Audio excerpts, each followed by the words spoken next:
kusoo dhawaada daawadayaal wararkii ugu dambeeyay laasacaanood qodobada aad daawan doontaan waxaa ka mid ah dagaalo xoogan ayaa saa kadib uga bilowday magaalada laasacaanood ee xarunta gobolka Sool. Ciidamada maamulka Somaliland ayaana weerar gaadma ku soo qaaday fariisimo ciidamada deegaanku ay ku lahaayeen duleedka magaalada. Khasaare xoogan ayaana ka dhashay dagaalkaasi iyadoo si hordhac loo shaaciyay in taliyihii guud ee ciidamada maamulka Somaliland ee hogaaminayay ciidamadii weerarka soo qaaday oo halkaasi ku geeriyooday iyo waliba mas'uuliin kale waxaan idin soo gudbin doonaa goobaha hadda uu dagaalku ka socdo iyo waliba guulaha dhinacyadu ay kala gaareen. Dagaalkan ayaana waliba ku soo aadaya xilli 24 saac ugu dambeeyay ciidamadii ugu badnaa oo dhinaca maamulka Somaliland ka soo goostay ay isku soo dhiimeen ciidamada ACC. Xukuumadda madaxweyne Muuse Biixi ayaana wada qorsho ay gacanta ugu dhigayaan magaalada Laasacaanood inta aan la gaarin 18 bishan May oo markaasi u aasaysan maalinta xorriyadda ee maamulka Somaliland. abaabulkii ugu cuslaa oo ka soconayo deegaanada SSC Khaatumo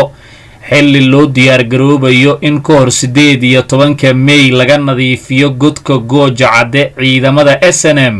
beesha nuur axmed ugaariyahan oo deeq kale oo xoolo ah soo gaarsiisay ciidamada xaqudiirka SSC Khaatumo sidoo kalena ballan qaaday in ilaa 200 neef oo geela ay keeni doonaan Laasacaanood si garaadada SSC Khaatumo caanaha geela si lagu maalo. Muuse Biixi oo lagu wargeliyay ciidamadiisa muddo kooban looga nadiifin doono godka gooja cadde ay ku dhuumaalaysanayaan. qodobada iyo qaar kale oo faahfaahsan ayaa daawan doontaan. daawaday haddii aad nagu cusub tahay nagu soo biir channelkan, subscribe saar, muuqaalka like saar si saaxiibo badan uu u gaaro, waana mahadsantihiin. aynu ku bilownaa daawadayaal. abaabulkii ugu xooganaa ayaa ka soconaya magaalada Laasacaanood ee xarunta gobolka Sool iyadoo loo diyaar garoobayo in ciidamada maamulka Somaliland muddo kooban looga saaro godka gooja cadde ee ay ku dhuumaalaysanayaan. ciidanka xaqudirirka SSC Khaatumo ayaa ka hortagay weeraro saacadihii ugu dambeeyay ay soo qaadeen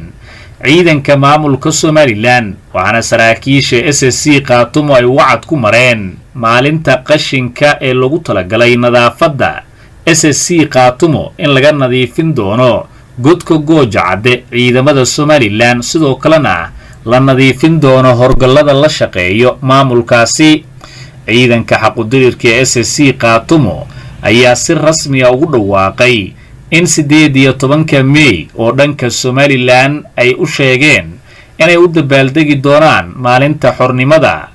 hase yeeshee dhankan SSC Khaatumo ay u tahay maalinta qashinka oo qof walba oo reer SSC ah ayaa lagu boogaadiyey in ay ka qayb qaataan dadaalada lagu nadiifinayo horgallada la shaqeeyo iyo weliba ciidanka maamulka Somaliland ee SNM oo ku dhuumaalaysanayo godka gooja cadde. dhanka kale beesha nuur axmed ayaa waxa ay soo gaarsiisay guddiga 33 SSC Khaatumo deeq xoolo ah oo lagu talagalay halganka SSC Khaatumo.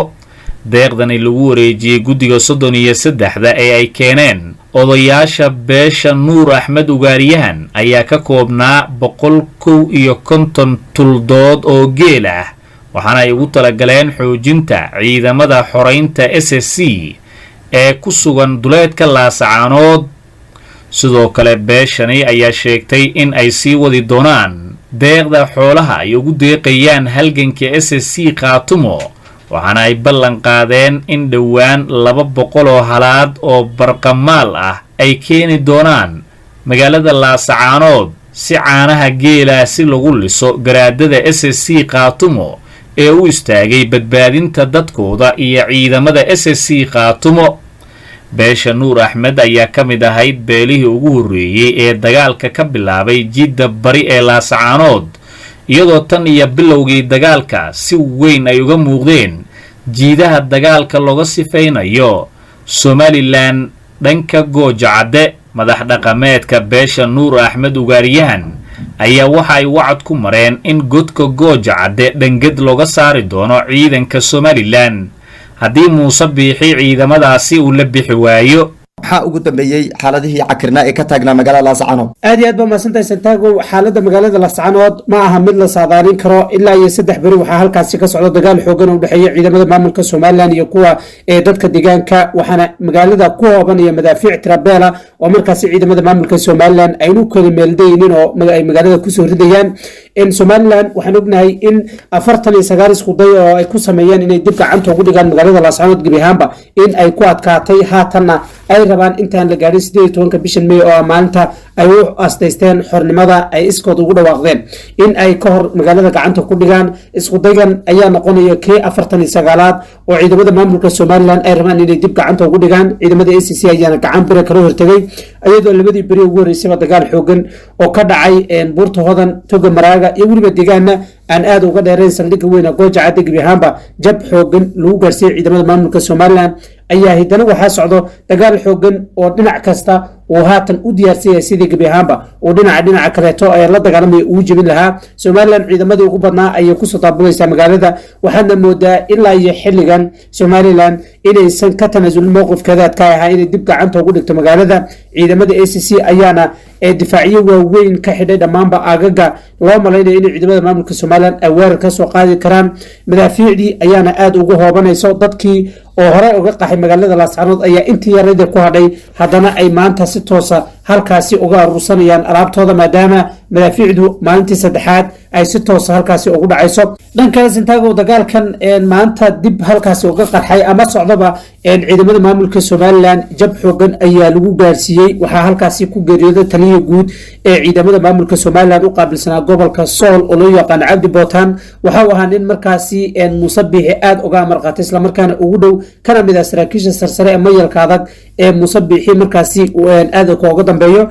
wararka qaar ayaa sheegaya in dhaawac halisa asagoo la qaaday sidoo kale uu ku geeriyooday magaalada Hargeysa warar kalena waxay sheegayaan inuu halkaasi ku geeriyooday oo meedkiisa ay ciidamada maamulka Somaliland u sii qaadeen magaalada Hargeysa si kastaba xogtan waxay tilmaamaysaa in guutooyinkii ciidamada maamulka Somaliland ee weerarka maanta soo qaaday in jab xoogan lagu gaarsiiyay duleedka magaalada dhinaca kale Santiago roobab waaweyn ayaa xalay ilaa iyo shalay ka day magaalada waana mid keentay leeyahay in ciidamada maamulka Somaliland ay u suurtagal weydo inay gabi ahaanba toga ka baxsadaan halkaasina koloyo iyo waliba ciidamo fara badan oo markaasi ACC ay halkaasi ku heleen sidoo kalena jab xoogan ugu gaarsiiyay ciidamada maamulka Somaliland si kastaba xogaha ayaa tilmaamaya in Somaliland jabkii ugu xooganaa uu soo gaaray saddexda bari ee dagaalku ka socda magaalada sidoo kale tan ay adag tahay in ciidamadoodaba ay kala baxaan maadaama codsigii ama hadalkii garaadka ballanqaadka adkaay ahaa in ciidamadooda aan laga daba tegayn haddii Somaliland ciidamadeeda kala baxdo saldhigga weyn ee Gooja Cadde arrintaasina ay soo burburto adkaatay in ciidamadan ku sugan saldhigga iyo waliba guud ahaanba deegaanada Gooja Cadde ku hareeraysan inay adkaan doonto inay halkaasi ka guuraan wahagaag markii laga soo tago dagaaladan socda waxaan arkaynay ciidamo aad u tiro badan oo ka soo goostay dhinaca maamulka Somaliland isla markaana isku soo dhiibay ciidamada ACC bal ciidamadan maxay ahaayeen markasta oo Santiago dagaal u dhaco oo dhinacyada dagaal uu ku dhaxmaro duleedka magaalada iyo waliba deegaanada lagu dirirayo waxaa suurta gasha in ciidamo fara badan oo markaasi ka wada tirsanaa kuwa maamulka Somaliland oo u badan kuwa horgalada ay hogaaminayaan inay soo goostaan oo soo aadaan dhinaca ACC kadib markii la kulmeen jab xoogan iyo waliba dhimasho aad u fara badan iyo dhaawac iyo waliba burbur xoogan oo halkaasi soo gaariyo musabixina aysan ka helin wax calool jileeca oo ku aadan in ciidamada halka laga qaado qaar kamid ah saraakiisha ayaa hore ugu taliyay musabixi in ciidamada halka laga qaado sidoo kale tale la geeyo deegaano at least lagu diriri karo oo dhul hawdale sidoo kale tana meel waxaan ognahay Gooja Cadde iyo waliba deegaano lagu diriri inay meel bana oo wax geed lahayd oo waxba lahayn oo markaas aad arkayso yani qofka meesha uu taagan yahay cadawada aad arkayso marka arrintaasina waxay moodaa in la isku jabayo taliyaashu marar badan musabixi waxay uga taliyeen in ay ciidamada la saaro sidoo kale la geeyo og iyo waliba deegaano kaleeto oo markaa ciidamadu xataa ay ku badbaadi karaan khasaarona uu yaraan karo laakiin waxa uu amar ku siiyey in la qabto magaalada Laascaanood inta la gaarin 18 May maanta